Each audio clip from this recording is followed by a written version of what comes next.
बोलिए श्री वृंदावन बिहारी लाल की जय। भक्त वत्सल भगवान की जय। मेरे गोविंद की जय। मेरे वासुदेव की जय। मेरे नंदनंदन की जय। मेरे वासुदेव की जय। हम श्रीमद् भगवत गीता के 5वें अध्याय का आज श्रवण करेंगे। अभी तक 4 अध्याय की कथा हमने सुनी, लेकिन कथा शुरू करने से पहले हम एक बार पद्म पुराण में 5वें अध्याय का जो महात्मा आया है उसका श्रवण करेंगे। उसके बाद भगवान की वाणी की तरफ आगे चलेंगे। तो श्री भगवान कहते हैं, देवी अब सब लोगों द्वारा सम्मानित 5वें अध्याय का महात्म संक्षेप से बतलाता हूं, सावधान होकर सुनो। मद्र देश में पुरकुत्सपुर नामक एक नगर है। उसमें पिंगल नामक एक ब्राह्मण रहता था। वह वेदपाठी ब्राह्मणों के विख्यात वंश में जो सर्वथा निष्कलंक था उत्पन्न हुआ था, किंतु अपने कुल के लिए उचित वेद शास्त्रों के स्वाध्याय को छोड़कर ढोल आदि बजाते हुए उसने नाच गाने में मन लगाया। गीत नृत्य बाजा बजाने की कला में परिश्रम करके पिंगल ने बड़ी प्रसिद्धि प्राप्त कर ली और उसी से उसका राजभवन में भी प्रवेश हो गया। अब वह राजा के साथ रहने लगा, पराई स्त्रियों को बुला बुलाकर उनका उपभोग करने लगा। स्त्रियों के सिवा और कहीं उसका मन नहीं लगता था। धीरे धीरे अभिमान बढ़ जाने से उद्दंड होकर वह एकांत में राजा से दूसरों के दोष बतलाने लगा। पिंगल की एक स्त्री थी जिसका नाम था अरुणा। वह नीच कुल में उत्पन्न हुई थी और कामी पुरुषों के साथ विहार करने की इच्छा से सदा उन्हीं की खोज में घुमा करती थी। उसने पति को अपने मार्ग का कंटक समझकर एक दिन आधी रात में घर के भीतर ही उसका सिर काटकर मार डाला और उसकी लाश को जमीन में गाड़ दिया। इस प्रकार प्राणों से वियुक्त होने पर वह यमलोक में पहुंचा और भीषण नरकों का उपभोग करके निर्जन वन में गिद्ध हुआ। अरुणा भी भगंदर रोग से अपने सुंदर शरीर को त्याग कर घोर नरक भोगने के पश्चात उसी वन में सुखी हुई। एक दिन वह दाना चुगने की इच्छा से इधर उधर फुदक रही थी। इतने में ही उस गिद्ध ने पूर्व जन्म के बैर का स्मरण करके उसे अपने तीखों नखों से फाड़ डाला। सुखी घायल होकर पानी से भरे हुए मनुष्य की खोपड़ी में गिरी। गिद्ध पुनः उसी की ओर झपटा। इतने में ही जाल फैलाने वाला बहेलिये ने उसे भी बाणों का निशाना बना लिया। उसकी पूर्व जन्म की पत्नी सुखी उस खोपड़ी के जल में डूबकर प्राण त्याग चुकी थी। फिर वह क्रूर पक्षी भी उसी में गिरकर डूब गया। तब यमराज के दूत उस दोनों को यमराज के लोक में ले गए। वहां उसने पूर्वकृत पाप कर्मों को याद करके दोनों ही भयभीत हो रहे थे। तंतर यमराज ने जब उनके घृणित कर्मों पर दृष्टिपात किया तब उन्हें मालूम हुआ कि मृत्यु के समय अकस्मात खोपड़ी के जल में स्नान करने से इन दोनों का पाप नष्ट हो चुका है। तब उन्होंने उन दोनों को मनोवांछित लोक में जाने की आज्ञा दी। यह सुनकर अपने पापों को याद करते हुए वे दोनों विस्मय में पड़ गए और पास जाकर धर्मराज के चरणों में प्रणाम करके पूछने लगे, भगवान, हम दोनों ने पूर्व जन्म में अत्यंत घृणित पाप का संचय किया है, फिर हमें मनोवांछित लोक में भोजन भेजने का क्या कारण है, बताइए। यमराज ने कहा, गंगा के किनारे भट्ट नामक एक उत्तम ब्रह्म ज्ञानी रहते थे। वे एकांत से भी ममता रहित, शांत, विरक्त और किसी से भी द्वेष न रखने वाले थे। प्रतिदिन गीता के 5वें अध्याय का जप करना उनका सदा का नियम था। 5वें अध्याय को श्रवण कर लेने पर महापापी पुरुष भी सनातन ब्रह्म का ज्ञान प्राप्त कर लेता है। उसी पुण्य के प्रभाव से शुद्ध चित्त होकर उन्होंने अपने शरीर का परित्याग किया। गीता के पाठ से जिनका शरीर निर्मल हो गया था, जो आत्मज्ञान प्राप्त कर चुके थे, उन्हीं महात्मा की खोपड़ी का जल पाकर तुम दोनों पवित्र हो गए। अतः अब तुम दोनों मनोवांछित लोकों को जाओ, क्योंकि गीता के 5वें अध्याय के महात्म से तुम दोनों शुद्ध हो गए हो। श्री भगवान कहते हैं, सबके प्रति समान भाव रखने वाले धर्मराज के द्वारा इस प्रकार समझाए जाने पर वे दोनों बहुत प्रसन्न हुए और विमान पर बैठकर वैकुंठ धाम को चले गए। तो आइए अब हम भगवान की वाणी का श्रवण करते हैं। श्री परमात्मने नमः। 5वां अध्याय। उसके उपरांत अर्जुन ने भगवान से पूछा कि हे कृष्ण, आप कर्मों के संन्यास की और फिर निष्काम कर्म योग की प्रशंसा करते हैं, इसलिए इन दोनों में से एक जो निश्चित किया हुआ कल्याणकारक होवे उसको मेरे लिए बताइए। इस प्रकार अर्जुन के पूछ में श्री कृष्ण भगवान बोले, हे अर्जुन, कर्मों का संन्यास अर्थात मन, इंद्रियों और शरीर द्वारा होने वाले संपूर्ण कर्मों में कर्तापन का त्याग और निष्काम कर्मयोग अर्थात सम्मत बुद्धि से भगवात्त कर्मों का करना, ये दोनों ही परम कल्याण के करने वाले हैं। परंतु उन दोनों में भी कर्मों के संन्यास से निष्काम कर्मयोग साधन में सुगम होने से श्रेष्ठ है। इसलिए हे अर्जुन, जो पुरुष ना किसी से द्वेष करता है और ना किसी की आकांक्षा रख करता है, वह निष्काम कर्मयोगी सदा सन्यासी ही समझने योग्य है। क्योंकि राग द्वेष आदि द्वंद्वों से रहित हुआ पुरुष सुख पूर्वक संसार रूप बंधन से मुक्त हो जाता है। हे अर्जुन, ऊपर कहे हुए संन्यास और निष्काम कर्मयोग को मूर्ख लोग अलग अलग समझ वाले कहते हैं, ना कि पंडित जन, क्योंकि दोनों में से एक में भी अच्छी प्रकार स्थित हुआ पुरुष दोनों के फल रूप परमात्मा को प्राप्त होता है। ज्ञान योगी द्वारा जो परम धाम प्राप्त किया जाता है, निष्काम कर्म योगियों द्वारा वह भी प्राप्त किया जाता है। इसलिए जो पुरुष ज्ञान योग और निष्काम कर्म योग को फल रूप से एक देखता है, वह ही यथार्थ देखता है। परंतु हे अर्जुन, निष्काम कर्मयोग के बिना संन्यास अर्थात मन, इंद्रियां और शरीर द्वारा होने वाले संपूर्ण कर्मों में कर्तापन का त्याग प्राप्त होना कठिन है।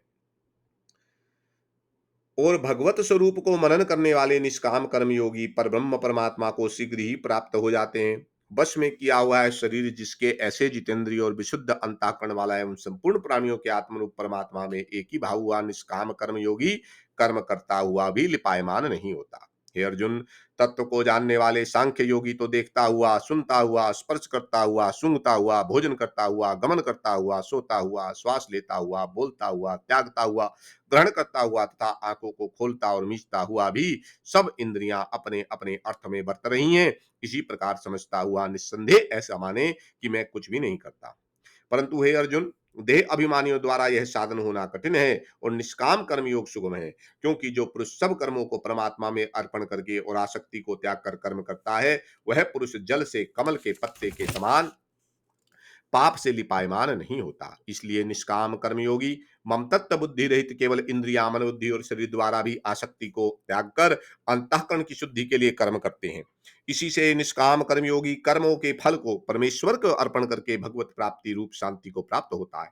और सकामी पुरुष फल में आसक्त हुआ कामना के द्वारा बनता है, इसलिए निष्काम कर्मयोग उत्तम है। हे अर्जुन, बस में है अंतःकरण जिसके, ऐसा सांख्य योग का आचरण करने वाला पुरुष तो निस्संदेह ना करता हुआ और ना करवाता हुआ नौ द्वारों वाले शरीर रूप घर में सब कर्मों को मन से त्याग कर अर्थात इंद्रियों के अर्थों में बरतती हैं, ऐसा मानता हुआ आनंद पूर्वक सच्चिदानंद घन परमात्मा के स्वरूप में स्थित रहता है। परमेश्वर भी भूत प्राणियों के ना कर्तापन को, ना कर्मों को तथा ना कर्मों के फल के संयोग को वास्तव में रचता हुआ है, किंतु परमात्मा के सकाश से प्रकृति ही बरतती है अर्थात गुण ही गुणों में बरत रहे हैं। सर्वव्यापी परमात्मा ना किसी के पाप कर्म को, ना किसी के शुभ कर्म को भी ग्रहण करता है, किंतु माया के द्वारा ज्ञान ढका हुआ है, इससे सब जीव मोहित हो रहे हैं। परंतु जिनका वह अंतःकरण का ज्ञान आत्मज्ञान द्वारा नाश हो गया है, उनका वह ज्ञान सूर्य के सदस्य उस सच्चिदानंद घन परमात्मा को प्रकाशता है अर्थात परमात्मा के स्वरूप को साक्षात कराता है। हे अर्जुन, तदुप है बुद्धि जिनकी तथा तदुप है मन जिनका, और जिस सच्चिदानंद घन परमात्मा में ही निरंतर एक ही भाव से स्थिति जिनकी, ऐसे तत्परायण पुरुष ज्ञान के द्वारा पाप रहित हुए अपरुर्वृत्ति को अर्थात परम गति को प्राप्त होते हैं। ऐसे वे ज्ञानी जन विद्या और विनय युक्त ब्राह्मण में तथा गो, हाथी, कुत्ते और चांडाल में भी समभाव से देखने वाले ही होते हैं। इसलिए जिनका मन संतत भाव में स्थित हुआ, उनके द्वारा इस जीवित अवस्था में ही संपूर्ण संसार जीत लिया गया है अर्थात वे जीते हुए इस संसार से मुक्त हैं, क्योंकि सच्चिदानंद घन परमात्मा निर्दोष और सम है, इससे वे सच्चिदानंद घन परमात्मा में ही स्थित हैं। जो पुरुष प्रिय को अर्थात जिसको लोग प्रिय समझते हैं, उसको प्राप्त होकर हर्षित नहीं हो, और अप्रिय को अर्थात जिसको लोग अप्रिय समझते हैं, उसको प्राप्त होकर उद्विग्न ना हो, ऐसा स्थिर बुद्धि संशय रहित ब्रह्मवेता पुरुष सच्चिदानंद घन पर ब्रह्म परमात्मा में एक ही भाव से नित्य स्थित है। बाहर के विषयों में अर्थात संसारिक भोगों में आसक्ति रहित अंतःकरण वाला पुरुष अंतःकरण में जो भगवत ध्यान जनित आनंद है, उसको प्राप्त होता है, और वह पुरुष सच्चिदानंद घन पर ब्रह्म परमात्मा रूप योग में एक ही भाव से स्थित हुआ अक्षय आनंद को अनुभव करता है। जो यह इंद्रियां तथा विषयों के संयोग से उत्पन्न होने वाले सब भोग हैं, वे यद्यपि विषयी पुरुषों को सुखपूर्वक भासते हैं, तो भी निस्संदेह दुख के ही हेतु हैं और आदि अंत वाले अर्थात अनित्य हैं। इसलिए हे अर्जुन, बुद्धिमान विवेकी पुरुष उनमें नहीं रमता। जो मनुष्य शरीर के नाश होने से पहले ही काम और क्रोध से उत्पन्न हुए वेग को सहन करने में समर्थ है, अर्थात काम क्रोध को जिसने सदा के लिए जीत लिया है, वह मनुष्य इस लोक में योगी है और वही सुखी है।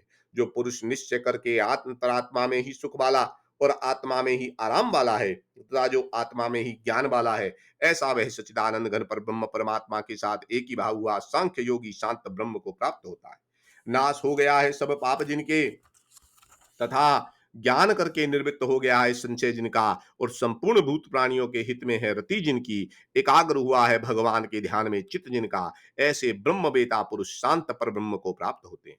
काम क्रोध से रहित जीते हुए चित्त वाले पर ब्रह्म परमात्मा का साक्षात किए हुए ज्ञानी पुरुषों के लिए सब ओर से शांत पर ब्रह्म परमात्मा ही प्राप्त है। हे अर्जुन, बाहर के विषय भोगों को ना चिंतन करता हुआ बाहर ही त्याग कर और नेत्रों की दृष्टि को भुकुटी के बीच में स्थित करके तथा नासिका में विचरने वाले प्राण और अपान वायु को सम करके जीती हुई है इंद्रिया, मन और बुद्धि जिसकी, ऐसा जो मोक्ष परायण मुनि इच्छा भय और क्रोध से रहित है, वह सदा मुक्त ही है। और हे अर्जुन, मेरा भक्त मेरे को यज्ञ और तपो का भोगने वाला और संपूर्ण लोगों के ईश्वरों का भी ईश्वर तथा संपूर्ण भूत प्राणियों का सहद अर्थात स्वार्थ रहित प्रेमी, ऐसा तत्व से जानकर शांति को प्राप्त होता है और सच्चिदानंद घन परिपूर्ण शांत पर ब्रह्म के सिवा उसकी दृष्टि में और कुछ भी नहीं रहता, केवल वासुदेव ही वासुदेव रह जाता है। बोलिए श्री भगवान की जय, बोलिए श्री वासुदेव भगवान की जय, नंद नंदन की जय, मेरे माधव की जय, मेरे केशव की जय, मेरे सच्चिदानंद घन परमात्मा की जय, बोलिए श्री वृंदावन बिहारी लाल की जय।